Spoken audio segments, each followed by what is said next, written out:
Ay, Maria, pagawa nga ng kape. Uy, ay, tutusan ka ni Sel. Okay, cellphone ka na, cellphone na naman eh. Pilis naman ako ng kape eh. Kape?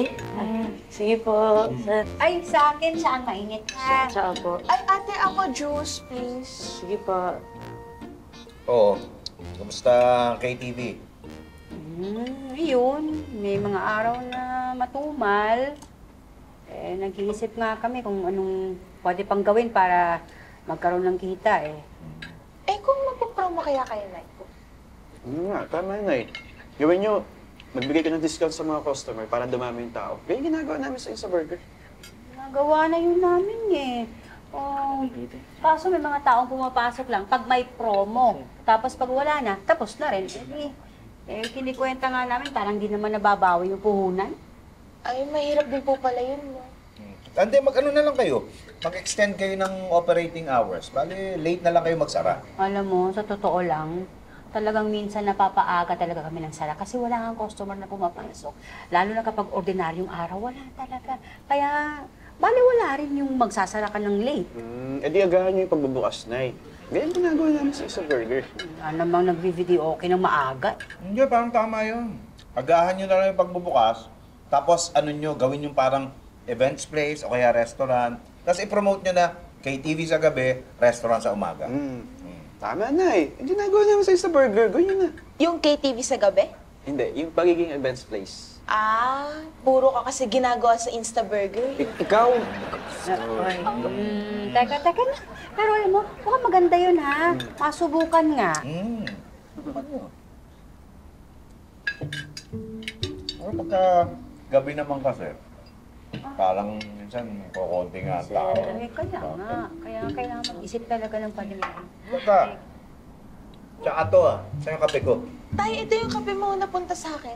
Tsaka yung sa akin. Nay, juice ko yan. Diyos ka, Maria. Diyos ni Clarissa, hindi mo juice. Hindi. Mali yung mga pinabibigay mo sa kanila. Eh, kasi cellphone ka ng cellphone hanggang doon sa kusina. Ma'am, sir, the baby, pasensya na po ah. Naibigay ko naman wrong send lang. Ano, kuya? Ginagawa din ba yan sa Instaburger? Kanina pa pa. Uy, Maria! Ano ka ba? Sabi ko sa'yo, diligan mo yung mga halaman, tuyong-tuyo na. Ay, sorry, ate baby. Talaga?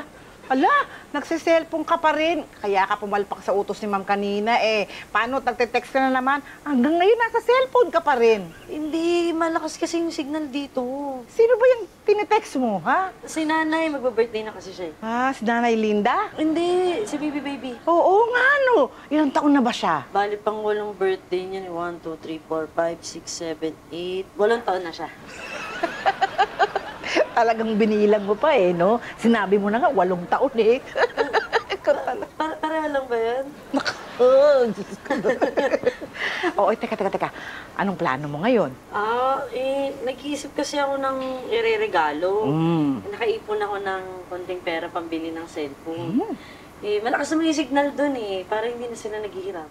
Ayun, tama yun, no? Bili mo siyang sariling cellphone niya. Di may sarili naman siyang cellphone Si nanay yung nanghihiram. Meron naman pala yung sarili ng cellphone baka bibilan mo pa? Oo nga, no?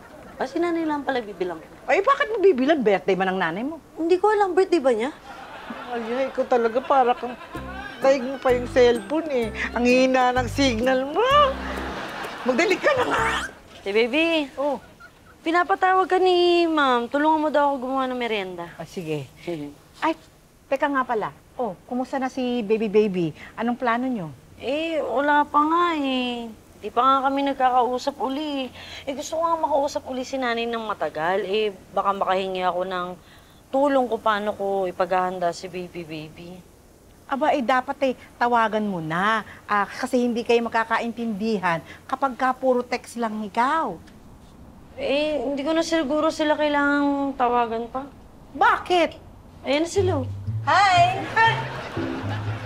Dito na pala Bakit hindi mo sinabi? Ay, tinanong mo ba? Getting all your Kapuso shows has never been this affordable. Subscribe to the GMA Pinoy Pack on YouTube TV for only $14.99 a month. Watch GMA Pinoy TV, GMA Live TV, and GMA News TV anytime, anywhere. More